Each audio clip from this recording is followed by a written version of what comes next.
Assalamualaikum warahmatullahi wabarakatuh. Perkenalkan, nama saya Aruman Binekas Muhammadai Perceka dari kelas 11 IPA 4. Dan di sini saya akan melakukan presentasi materi mengenai sistem saraf. Langsung saja simak videonya berikut ini. Sebelumnya, apa itu sistem saraf? Sistem saraf adalah sistem kompleks yang berperan dalam mengatur dan mengordinasikan seluruh aktivitas tubuh.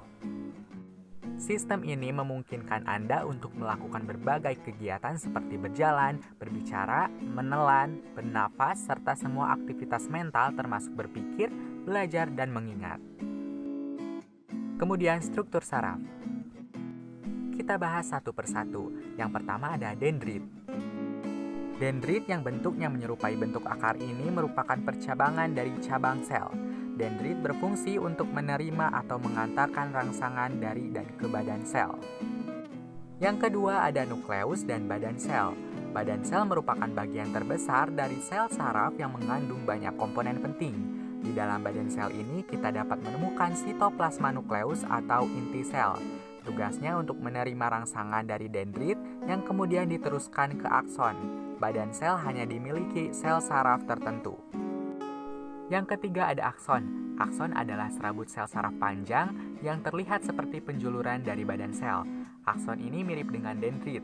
Bedanya akson hanya satu buah dan berukuran lebih besar serta lebih panjang. Akson berperan dalam menghantarkan impuls dari badan sel menuju efektor, seperti sel otot dan kelenjar. Ada banyak sel saraf, aksonnya dibungkus oleh selaput yang disebut mielin. Selanjutnya ada selaput mielin. Selaput mielin adalah selaput pembungkus neurin. Selubung mielin tersusun dari lemak. Selaput mielin ini mempunyai segmen-segmen. Fungsi dari bagian ini adalah melindungi sel saraf dari kerusakan dan mencegah bocornya impuls dan mempercepat hantaran impuls yang masuk.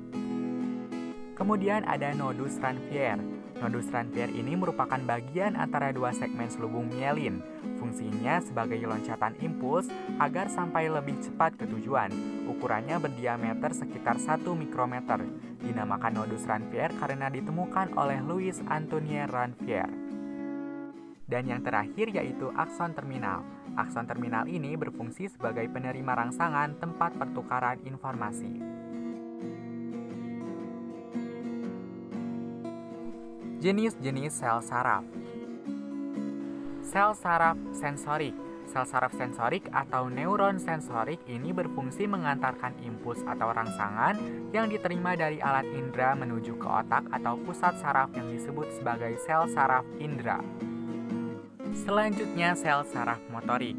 Sel saraf motorik atau neuron motorik berfungsi untuk membawa impuls yang diperoleh dari otak menuju ke otot atau kelenjar tubuh. Dan yang terakhir yaitu sel saraf konektor.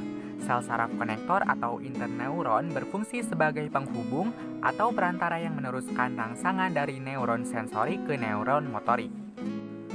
Kemudian mekanisme sinapsi.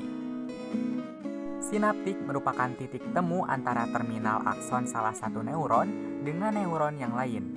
Jadi neuron akan berkomunikasi dengan sel targetnya, seperti berkomunikasi dengan neuron lain ataupun dengan sel otot melalui sinapsi. Bagaimana caranya? Neuron akan mengekspresikan molekul yang disebut neurotransmitter, yang kemudian akan berdifusi dan berikatan dengan reseptor yang ada di sel target. Dengan begitu, sel target dapat menerima sinyal yang dihantarkan oleh sel pensekresi sinyal, yaitu neuron. Fungsi sinapsis.